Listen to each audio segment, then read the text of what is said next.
আমরা যদি অন্যদের তাদের জীবন নিয়ে কথা না বলে, তাদের জন্য প্রার্থনা করে সময় ব্যয় করি, এটাই হবে তাদের জন্য সত্যিকারের ভালোবাসা এবং উপহার। এই প্রকৃত ভালোবাসা এবং প্রার্থনার উপহারের উপযুক্ত মূল্যের মর্যাদা।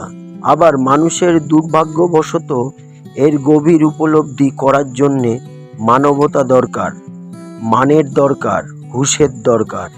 আমাদের মধ্যে কিছু এখনো পর্যন্ত মানুষই হয়ে উঠতে পারল না, মানের আর হুঁশের অভাবে। কিন্তু প্রভু যিশু জীবন দেন, এখনো সময় আছেন ফিরবার। যিশু বললেন, আমি তোমাদের সত্যি বলছি, যদি কেউ সদর দরজা দিয়ে মেষ ঘোড়াতে না ঢোকে এবং তার পরিবর্তে অন্য কোনোভাবে টপকে ঢোকে, তবে সে একজন চোর বা ডাকাত। কিন্তু যে ব্যক্তি দরজা দিয়ে ঢোকে সে মেষ পালক। দারোয়ান তাকে দরজা খুলে দেয়, আর মেষটা তার কণ্ঠস্বর শোনে। সে তার নিজের মেষগুলিকে নাম ধরে ডাকে আর তাদের বাইরে নিয়ে যায়। আমি দ্বার, আমার মধ্যে দিয়ে যে প্রবেশ করবে সে রক্ষা পাবে। সে ভেতরে আসবে ও বাইরে যাবে আর চরণভূমি সন্ধান পাবে। প্রভু যিশু আমাদের দরজা হওয়ার জন্যে আপনাকে অশেষ ধন্যবাদ।